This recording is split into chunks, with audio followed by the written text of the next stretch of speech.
Hello, it's me, and it's Thursday, and I just got back from the gym, and I just have the past few days felt like really driven to share a few stories that happened to me within the last year, just as kind of to see if anyone else has gone through stuff like this, or if they can relate in any way.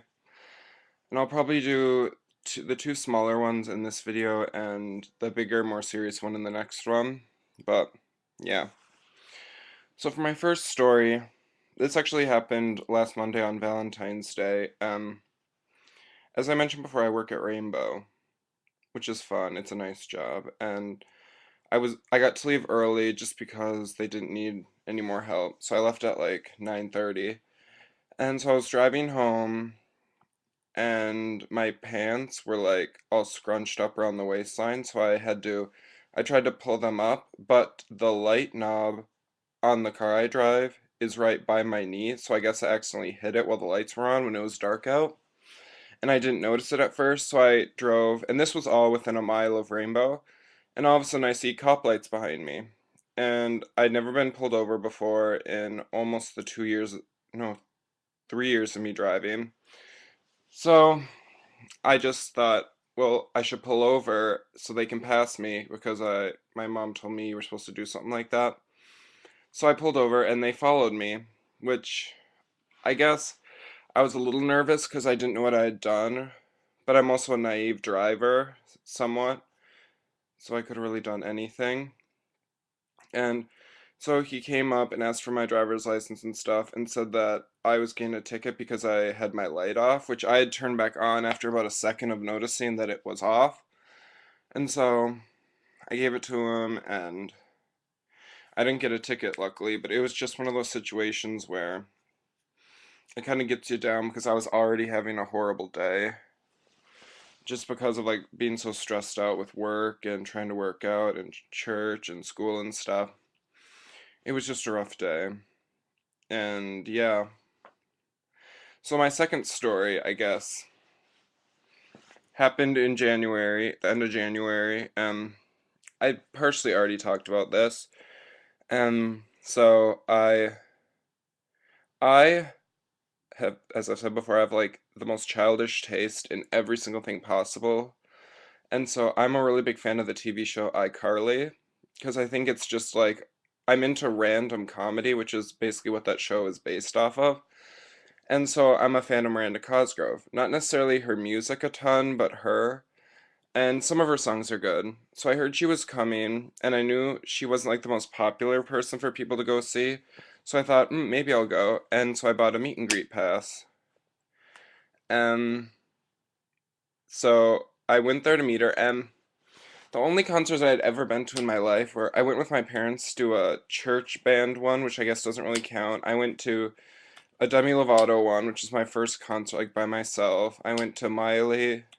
Then I went to Jingle Ball, which was like a Christmas thing where there were like six artists, and I saw like Selena Gomez, 303, Mike Posner, B.O.B., Tayo Cruz, and Sarah Bareilles. And so this was like the first concert when I was like, besides Miley, I'd always had like someone there, not necessarily with me, but I had known people there, and so I was all alone. And I knew it was just gonna be one huge awkward situation because I was a 19-year-old guy surrounded by all these parents and their little girls.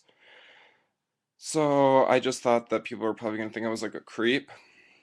And so not because I like her, because I don't at all, but just to be nice, I bought Miranda Cosgrove some roses just to kind of show my appreciation for all she's done. And so I had those there, so I went there, and as I suspected, it was all these parents and just their girls. And one funny story is while I was getting my pass for the meet and greet, there was a guy there with his daughter just begging for them to get them a meet and greet pass and just wouldn't give up, which I guess isn't really not like a good thing to kind of joke about, but it was just showing how, to me, I feel that people are so inconsiderate of actually getting them on time because I know that those meet and greet passes were even available for people to get like a month or so. Probably not a month, maybe like 2 or 3 weeks since they went on sale. And so I was in the front row, and before we were going in, I was checking in, and they told me to go to the other side of the doors by the stairs. And so I looked over, and there was, when you walk in, to the right was like the box office area, which was where the stand was. Then there were the doors, and then on the other side was like the merchandise purchasing stuff and the stairs. So I assumed, oh, past the stairs, she meant over there. So I went and stood over there, and we were supposed to like go in at like 6:45, and it was like 6:50. So I was like, normally these things shouldn't be taking this long because the singers have to actually get ready because this concert started at 7, even though she wasn't the opening act. And so I went up and talked to the people, and they said that they already left and that I'd missed it, which I guess it'd be a bigger deal to me if it would have been like Selena Gomez, because I'm a big fan of her, but I was still really mad because this was the first celebrity I'd ever met, even though I could have met Demi Lovato, but I didn't. And it made me really mad because I had followed the rules, but yet I was still getting punished for it. So all the security there was really mean, and we're like, oh, no, you missed it. She left and stuff, except one of the ladies who checked me in was nice, and so they told me like, oh, you missed it, you can't go in. So I was, for a second, I was tempted to just leave and not even go to the concert. But since the ticket was so much money, I didn't, and I just gave the flowers to someone and told them to give them to her, please, and they said they would. So I went in after missing like three of Grace and Chance's songs, and I was devastated. I went and sat down. I was in the front row next to like these two parents and their daughter.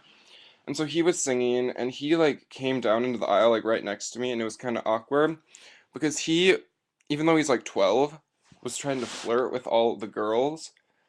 Um, and he almost tripped on stage, and he was flirting, and he was like on the stairs trying to reach out to them. And so if you're looking at the stage, was on the left side, like the front seat, and there was a teenage girl there. So he touched her hand, and then he kind of like glances at me, and he doesn't really know what to do.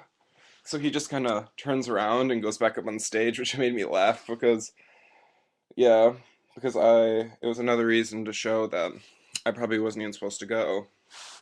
And so I listened to his songs, and another thing that made me laugh is that he sang a new song called Unfriend You, which was actually surprisingly a good song. But before he sang the song, he told everyone to put their cameras away and not put it on YouTube, which, if he knew anything about America, is going to tell everyone, oh, get out your cameras, put it on YouTube, which might have been his point, but if it wasn't, then he's not that smart. And so I was done, and all of a sudden that lady who was nice to me came up and said, like, oh, I heard you missed the meet and greet, and I was like, yeah, and I was sad, and she said, come with me. So I was kind of happy slash confused because I didn't really know what was happening. So I went through this door and back, and there was a curtain there, and I guess that's where all the other people got to meet her. And when I went through the curtain, I saw all these people talking to Grace and Chance, telling him how he messed up, which wasn't that fun, I guess. But then we got to go downstairs, like in the basement of the place by the dressing rooms. And I went down there, and then Miranda came out and she thanked me for the flowers. And it was just kind of a okay moment. She was nice, just like not the most talkative person. And so yeah, that was a good time. It was just something that kind of made me think in life how even though I'm a fan of all these like younger things, I still need to keep focus on what's more important in life and not base everything off of that. So I will post the other bigger story right after this is done uploading. And if you're watching this, go follow me on Twitter. It's the same as my name on here. And also I made a Facebook fan page, even though I'm probably the only one who's a fan of it and probably will ever be. And I just ask that you would like that if you think these videos are at all not retarded, because I think they are. And so I'll post the other video after this one's uploaded on my computer. So have a great Thursday if I don't get to the other one, and I will post the other videos soon.